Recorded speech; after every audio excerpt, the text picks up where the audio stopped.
Hey Reddit, I never thought I'd be posting here, but I need some advice. Let me give you a bit of context before diving into the mess my life has become. My wife Rachel and I have been married for 8 years. We have 2 kids, Emily 7 and Jacob 5. On the surface, everything seemed perfect. We had our ups and downs like any couple, but nothing that felt insurmountable, or so I thought. The first signs of trouble started about 6 months ago. Rachel began working late more often and going out with her friends on weekends. I didn't think much of it at first. We all need our space, right? But then she started getting secretive with her phone, which was out of character. She'd laugh at texts and quickly hide her screen when I walked by. I told myself I was being paranoid. After all, trust is the foundation of any marriage. But the nagging feeling wouldn't go away. I couldn't shake the suspicion that something was off. One night she came home particularly late, reeking of alcohol and perfume that wasn't hers. She was unusually cheerful, almost giddy, like a teenager who just got away with something.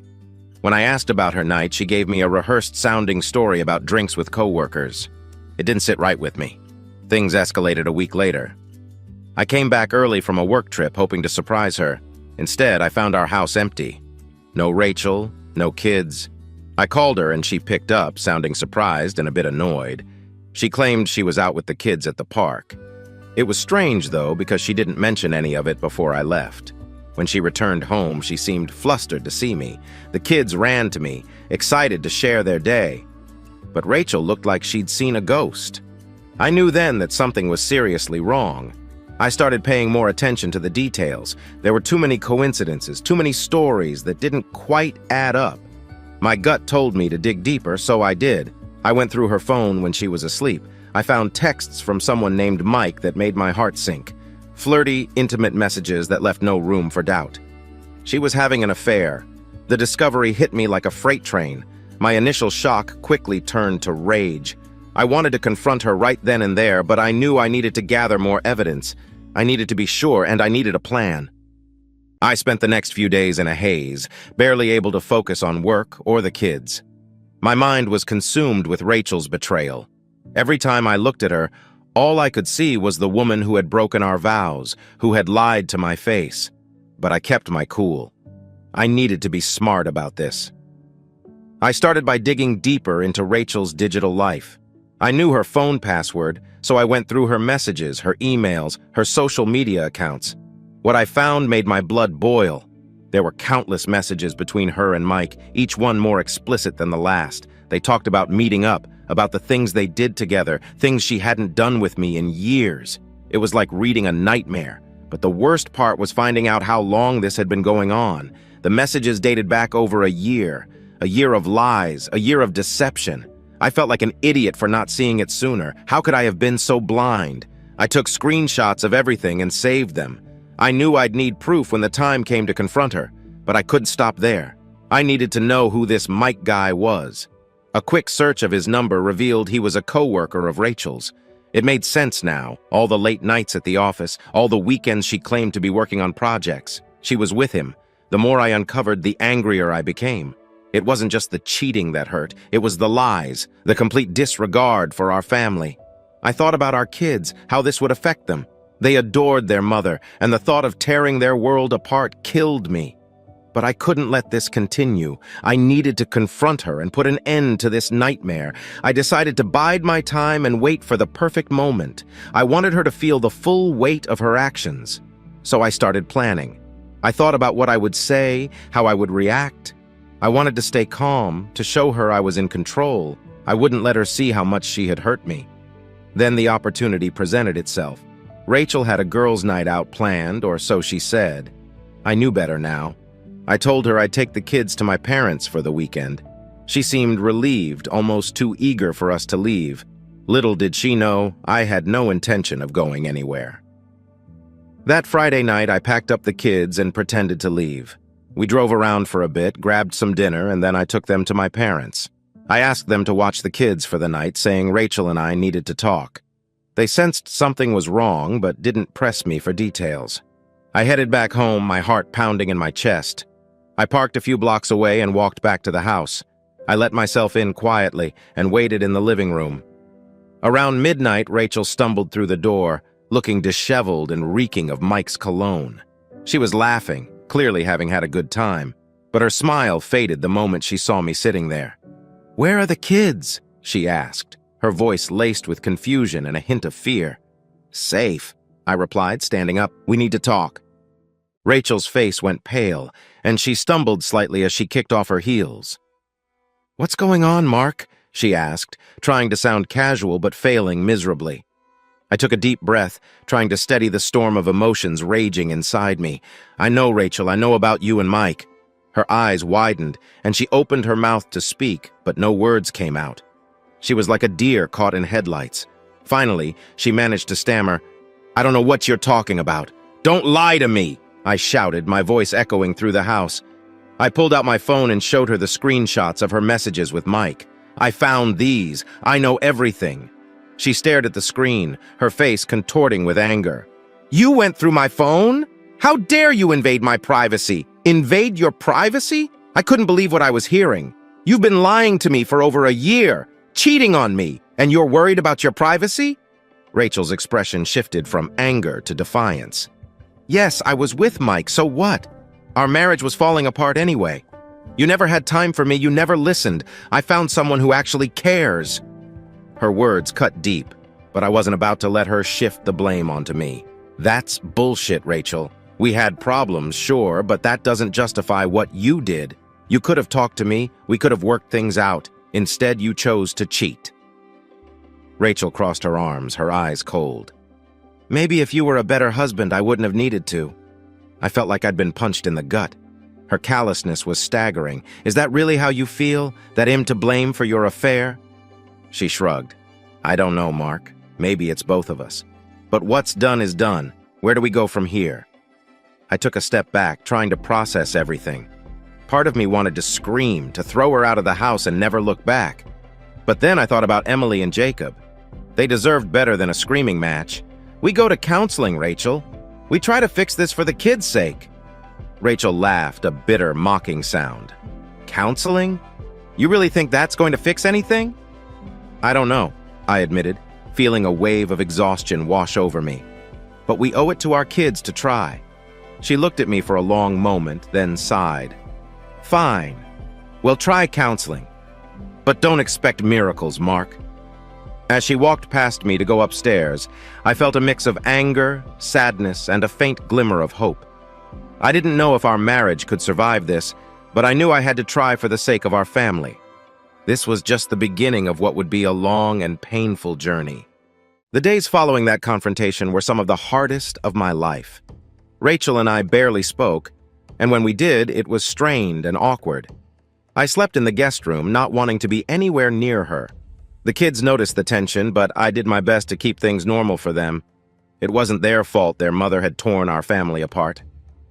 We started counseling the next week. The therapist, Dr. Harris, was a calm, middle-aged woman who seemed to genuinely care about helping us.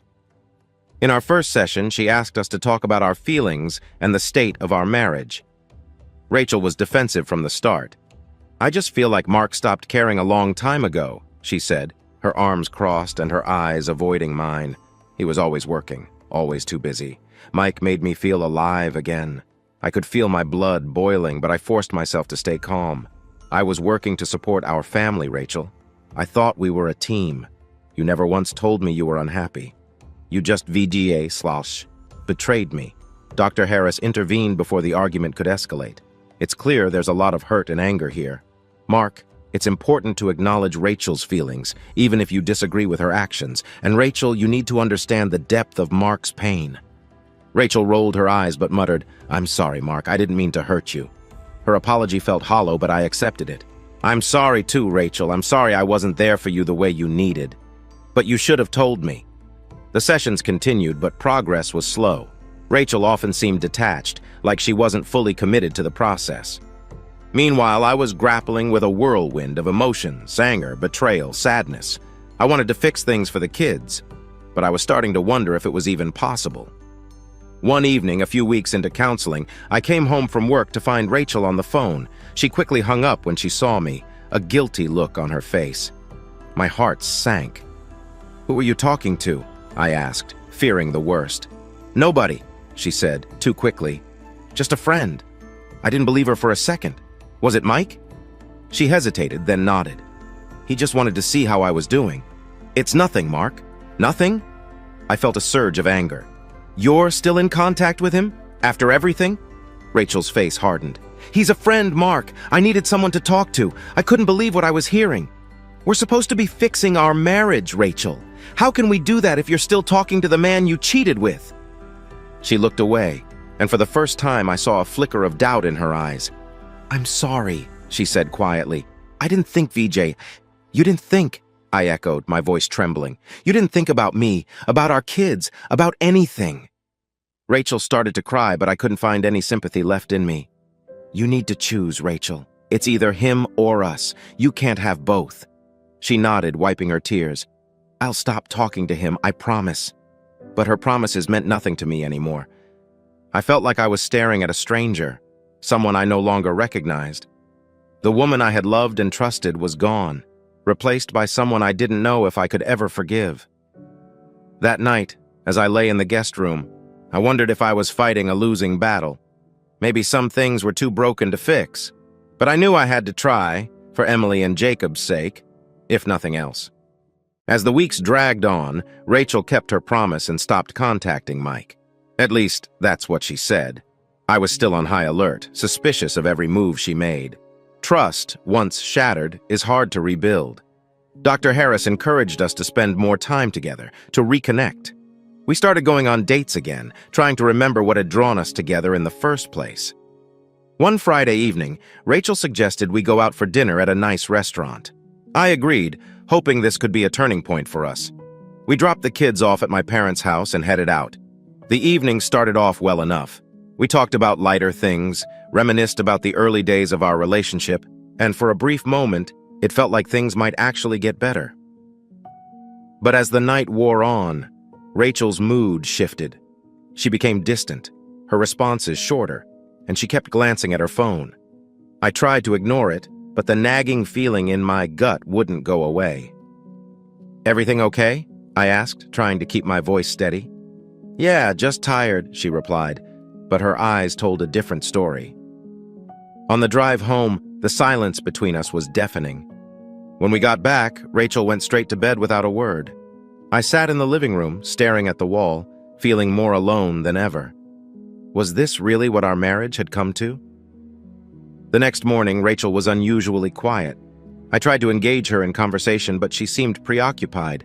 The kids sensed the tension and kept to themselves. I decided to take them out for a while to give Rachel some space and to clear my own head. We went to the park, and for a few hours I was able to forget about the mess at home. Emily and Jacob's laughter was a temporary balm for my wounded heart. But as we drove back, the dread of returning to that tense atmosphere settled over me.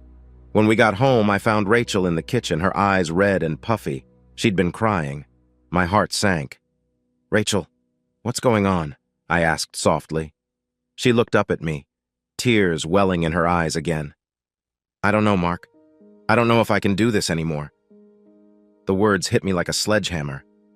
What do you mean? She wiped her eyes and took a deep breath. I thought I could fix this, but I don't know if I can. I feel so guilty, and every time I look at you, all I see is the pain I've caused. We can get through this, I said, desperation creeping into my voice. It's going to take time, but we can make it work. Rachel shook her head. I don't know if I deserve another chance. Maybe you and the kids would be better off without me. I grabbed her hands, forcing her to look at me. We're a family, Rachel. We need you. The kids need you. I need you. We can't just give up. She broke down, sobbing uncontrollably. I held her, trying to soothe her, but inside, I felt like I was holding on to something that was slipping away. It was the first time I truly understood how deep her guilt ran, and how much she was struggling with the aftermath of her actions. That night, Rachel and I talked for hours. We talked about our fears, our hopes, and our love for our children. It was raw and painful, but it was the most honest conversation we'd had in months. By the end of it, we both knew that the road ahead would be difficult, but we also knew that we had to try for ourselves, for each other, and most importantly, for our kids.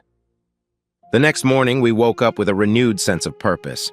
It wasn't a magical fix, but it was a start. We decided to focus on rebuilding our trust and finding a way back to each other. It was a long, hard journey, but for the first time in a long time, it felt like there might be a light at the end of the tunnel. The weeks following our heartfelt conversation were some of the most challenging we had ever faced. We were both committed to rebuilding our marriage, but the trust that had been shattered was not easily restored. Dr. Harris continued to guide us through our sessions, encouraging us to communicate openly and honestly. Rachel was trying, I could see that. She was more present with the kids, more attentive to me. She even suggested we take a weekend getaway, just the two of us, to reconnect. I agreed, hoping that a change of scenery might help us find our way back to each other. We booked a cabin in the mountains and arranged for my parents to watch the kids. The drive up was quiet but not uncomfortable. We made small talk, and for the first time in months, I felt a flicker of hope. The cabin was beautiful, surrounded by towering trees and the soothing sounds of nature. We spent the first day hiking and enjoying the peacefulness of the mountains. That evening, we sat by the fireplace, sipping wine and talking. Rachel opened up about her guilt and how hard she was trying to make things right. "I'm so sorry, Mark," she said, tears glistening in her eyes. "I know I've hurt you in ways I can never fully understand. I'm trying to be better for you and for the kids." "I can see that," I replied, squeezing her hand, "and I appreciate it. But it's going to take time, Rachel. We both need to be patient." We went to bed that night holding each other, a small but significant step towards healing. The rest of the weekend went well, and by the time we headed back home, I felt more hopeful than I had in months. However, the reality of our lives soon set back in. The kids were thrilled to see us, and we settled back into our routine. But the underlying tension remained. I couldn't help but check Rachel's phone occasionally, and though I found nothing suspicious, the paranoia lingered.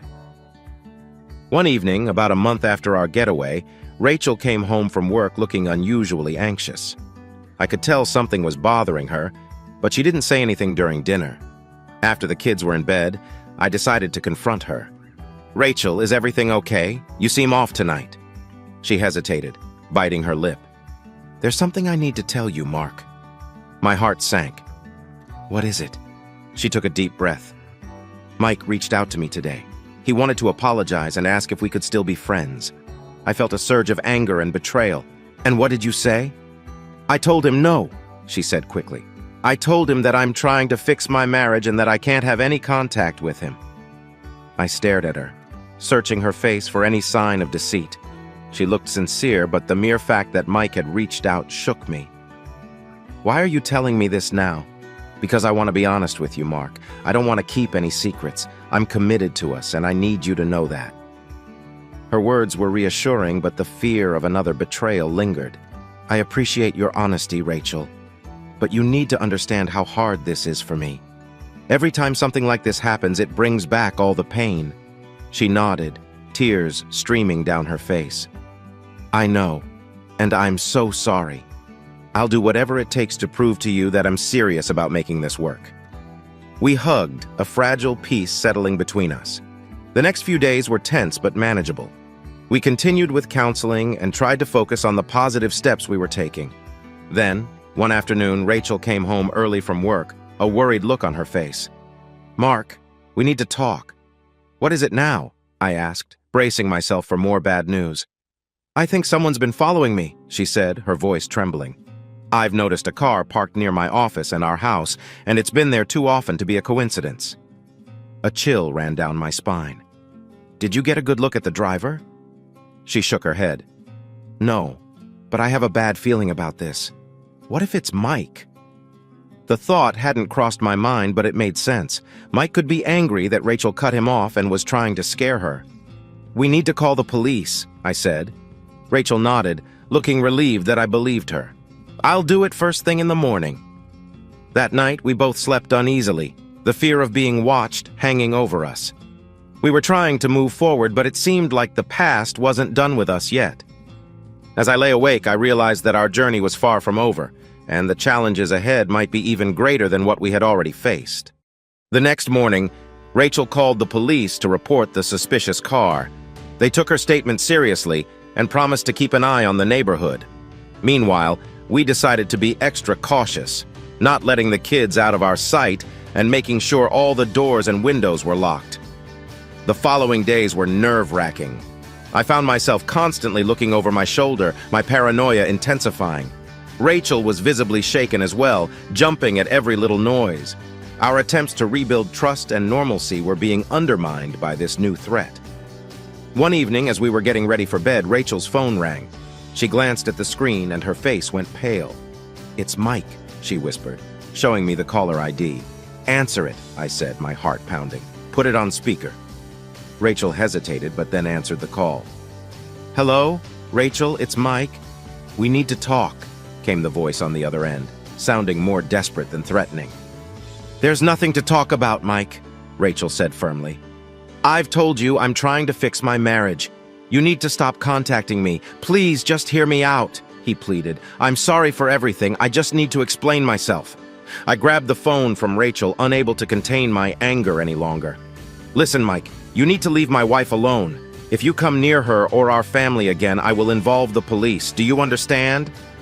There was a long pause on the other end. "I understand, Mark. I'm sorry. I didn't mean to cause any trouble. I'll leave you alone." I hung up, my hands shaking with rage. "This has to end, Rachel. We can't keep living like this." "I know," she said, tears in her eyes. "I'll block his number and make sure he can't reach me." "I'm so sorry, Mark. I never wanted any of this."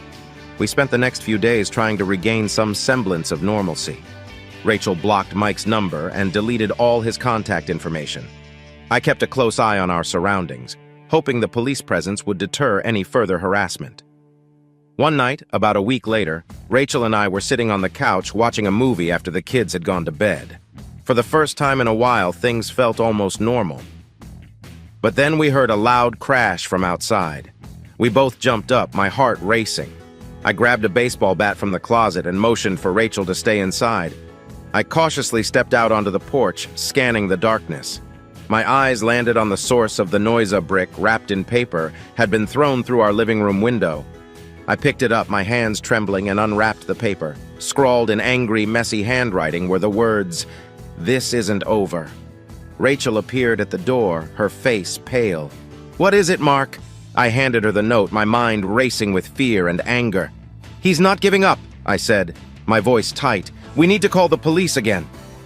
The police arrived quickly, took our statements, and assured us they would increase their patrols around our house.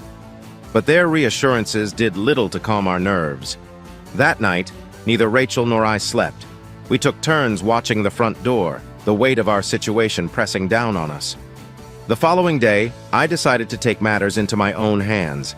I installed security cameras around the house and set up motion sensor lights. Rachel was scared, but she tried to stay strong for the kids. We both knew that living in constant fear was no way to rebuild our marriage. A few nights later, the security cameras captured footage of a man lurking around our property. The police identified him as Mike and arrested him for harassment and violating the restraining order Rachel had filed. The relief we felt was immense, but the damage had been done. The fear and tension had taken a toll on us both. In the days that followed, Rachel and I had several long conversations. We talked about our fears, our hopes, and the lingering mistrust between us. The ordeal with Mike had shaken us to our core, but it had also forced us to confront our issues head-on. "Mark," Rachel said one evening, her voice trembling, "I want us to start over. I know I've made terrible mistakes, but I'm committed to making this work, for us and for the kids." I looked into her eyes, searching for sincerity. I saw it there, mixed with guilt and determination.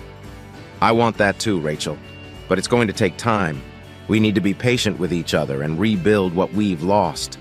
We both knew the road ahead would be long and difficult, but for the first time in months, I felt a glimmer of hope.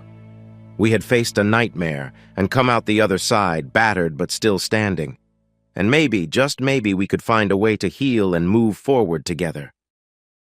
With Mike behind bars, the tension in our household began to ease. The kids seemed more relaxed, and for the first time in what felt like ages, Rachel and I started to rediscover some semblance of normalcy. But the journey to rebuild our marriage was far from over. Dr. Harris continued to play a crucial role in our recovery. In one of our sessions, she suggested an exercise where we each wrote down what we appreciated about one another, as well as our hopes for the future. Rachel and I exchanged our lists, and it was a surprisingly emotional experience. Seeing in writing the reasons we fell in love and the dreams we once shared brought us closer. As we worked on reconnecting, we also focused on creating new memories. We planned family outings and date nights, trying to recapture some of the magic that had initially brought us together. One weekend, we decided to take the kids on a camping trip. Emily and Jacob were ecstatic, and their excitement was contagious. The trip was a success. We hiked, fished, and roasted marshmallows by the campfire. For those few days, it felt like the shadow of the past had finally lifted. Rachel and I shared moments of genuine connection, laughing and talking late into the night as the kids slept in the tent. Back home, the routine of daily life resumed, but there was a noticeable shift in our dynamic. Rachel was more open, more engaged, and I made a conscious effort to be present and attentive. Trust was slowly being rebuilt, brick by brick.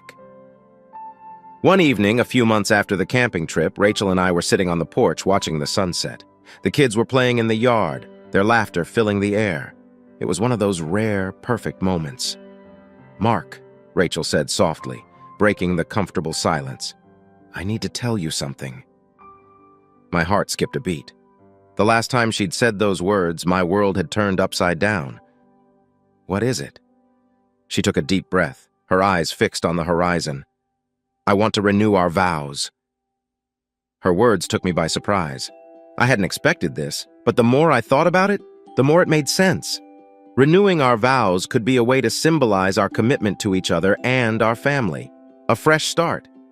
"I think that's a wonderful idea," I said, reaching for her hand. We began planning the vow renewal ceremony together. We wanted it to be a small, intimate affair with just close family and friends. The kids were excited, especially Emily, who loved the idea of being a flower girl. As the date approached, I found myself reflecting on the past year. The pain, the betrayal, the fear, everything we had endured. But I also thought about the progress we'd made, the steps we'd taken to heal. Rachel had shown genuine remorse and commitment to making things right, and I had worked hard to let go of the anger and resentment. The day of the ceremony arrived, and it was perfect. We chose a quiet spot in a nearby park, surrounded by blooming flowers and the gentle hum of nature. Emily and Jacob stood by our sides, their faces beaming with happiness. As Rachel and I stood before our family and friends, holding hands, I felt a sense of peace. We recited our vows, promising to love and honor each other anew. The words held more weight this time, carrying the gravity of everything we'd been through. "I love you, Mark," Rachel said, tears streaming down her face. "Thank you for giving us another chance." "I love you too, Rachel," I replied, my voice thick with emotion. "Here's to our new beginning." We sealed our vows with a kiss, and our loved ones cheered. For the first time in a long time, I felt hopeful about the future. We still had a lot of work to do, but I knew we were on the right path. That night, as we lay in bed, Rachel nestled close to me. "Thank you, Mark, for everything." I kissed her forehead. "We're in this together, Rachel. Always." As I drifted off to sleep, I felt a sense of contentment. Our marriage had been tested in ways I never could have imagined, but we had come out the other side stronger. We had found a way to move forward, and for that, I was grateful. In the months following our vow renewal, life gradually began to settle into a new normal. Rachel and I continued our counseling sessions with Dr. Harris, working on communication and trust. We both understood that healing was a process, and we were committed to seeing it through.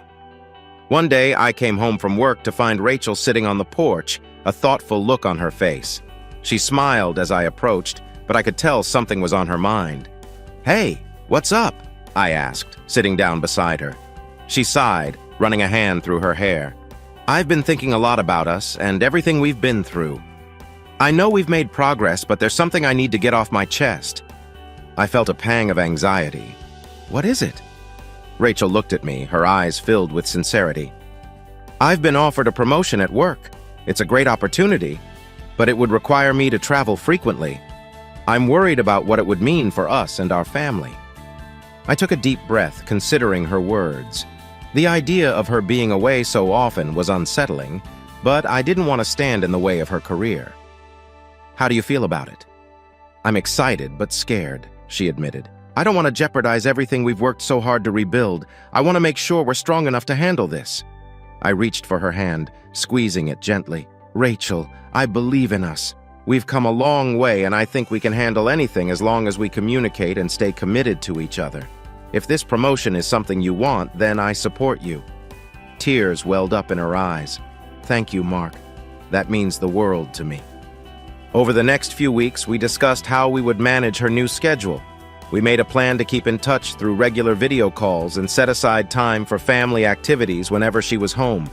It wasn't going to be easy, but we were determined to make it work. Rachel accepted the promotion, and soon, her new role began. The first few trips were challenging, but we stayed connected, and the kids adapted surprisingly well. They were proud of their mom, and I made sure to keep things running smoothly at home. One evening, while Rachel was away on a business trip, I received a call from her. She sounded excited and a bit nervous. "Mark, I need to tell you something." "What is it?" I asked, curious. "I've been asked to give a keynote speech at an upcoming conference," she said. "It's a huge honor, but I'm terrified." "Rachel, that's amazing," I exclaimed. "You're going to do great. I have no doubt about it." Her voice softened. "I wish you could be here with me. I miss you." "I miss you too," I replied, "but I'll be cheering you on from home. You've got this." The night of her speech, the kids and I watched a live stream of the event. Rachel was poised and confident, delivering her speech with grace and passion. I couldn't have been prouder. When she called me afterward, she was elated. "I did it, Mark. I really did it." "I knew you would," I said, smiling. "You're incredible, Rachel." Her trips became more frequent, but our relationship continued to strengthen. We made the most of our time together, and I found myself falling in love with her all over again. Despite the distance, we were closer than ever. One weekend, Rachel surprised me with a spontaneous trip to a nearby city. She had arranged for my parents to watch the kids, giving us some much-needed alone time. We explored the city, trying new restaurants and visiting local attractions. It was a wonderful escape from the daily grind, and it reminded me of how much I cherished our time together. As we sat in a cozy KFGC, sipping coffee and watching the world go by, Rachel reached across the table and took my hand. "Mark, thank you for standing by me through everything. I know it hasn't been easy, but your support means everything to me." "I love you, Rachel," I said, my heart full. "We've been through hell and back, but we're stronger because of it. I wouldn't trade what we have for anything." She smiled, her eyes sparkling with emotion. "I love you too, Mark. Here's to us and our future." Our relationship was far from perfect, but we had learned to navigate the challenges together. We were a team, and that made all the difference. Every day was a testament to our resilience and commitment to each other. We had faced the darkness and come out the other side, ready to embrace whatever the future held. Time passed, and our lives settled into a new rhythm. Rachel's frequent travels became a part of our routine, and we continued to adapt and grow together. The kids were thriving, and our bond as a family felt stronger than ever. Rachel and I still attended counseling sessions with Dr. Harris, ensuring we stayed on track and addressed any issues that arose. One evening, as Rachel and I were enjoying a quiet dinner at home, she reached across the table and took my hand. "Mark, there's something I've been thinking about a lot lately." My heart skipped a beat, but I kept my expression calm. "What is it?" She smiled, a mixture of excitement and nervousness in her eyes. "I think we should move, a fresh start for all of us. New place, new memories. What do you think?" I was taken aback but intrigued by the idea. "Where are you thinking?" "I found a house in a small town about an hour away from here," she said, pulling out her phone to show me pictures. "It's beautiful, with a big yard for the kids and plenty of space for us. I think it could be a great place to start anew." The house was charming, with a large backyard and plenty of room for Emily and Jacob to play. The idea of leaving behind the place where so much pain had occurred was appealing. "It looks perfect," I said, feeling a spark of excitement. "Let's do it."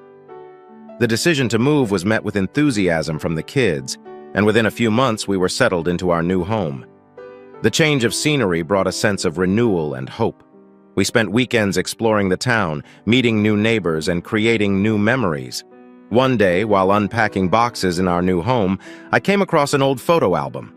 As I flipped through the pages, I was reminded of all the good times Rachel and I had shared before things went wrong. I showed the album to Rachel that evening, and we spent hours reminiscing about our early years together. "Look at us," Rachel said, pointing to a picture of us on our honeymoon. "We were so happy." "We still can be," I said, pulling her close. "We've come a long way, and I believe our best days are still ahead." Rachel nodded, tears in her eyes. "Thank you, Mark, for never giving up on us." As we continued to settle into our new life, we focused on strengthening our relationship and building a future together. Rachel's career continued to flourish, and I found new opportunities in our new town. The kids loved their new school and quickly made friends. One evening, we hosted a small gathering with our new neighbors. As we sat around the fire pit in our backyard, laughter and conversation filled the air. Rachel and I exchanged a look, both of us grateful for the fresh start and the new connections we were making. After the guests left and the kids were in bed, Rachel and I sat on the porch, enjoying the quiet of the night. "I feel like we're finally where we belong," she said, resting her head on my shoulder. "Me too," I replied, wrapping my arm around her. "We've been through so much, but it's made us stronger." As the months turned into years, our love continued to deepen and evolve. We faced challenges, but we faced them together, always committed to our family and each other. Our journey had been difficult, but it had also been transformative. Looking back, I realized that Rachel's betrayal had nearly destroyed us, but it had also forced us to confront our issues and rebuild our marriage on a stronger foundation. We had learned the importance of communication, trust, and unwavering support. One night, as we lay in bed, Rachel turned to me and whispered, "I'm so grateful for you, Mark. You've given me a second chance, and I promise to never take that for granted." I smiled, pulling her close. "I love you, Rachel. We're in this together now and always." As I drifted off to sleep, I felt a profound sense of peace. Our journey had been tumultuous, but it had led us to a place of deep love and understanding. We had found our way back to each other, and I knew that no matter what the future held, we would face it together.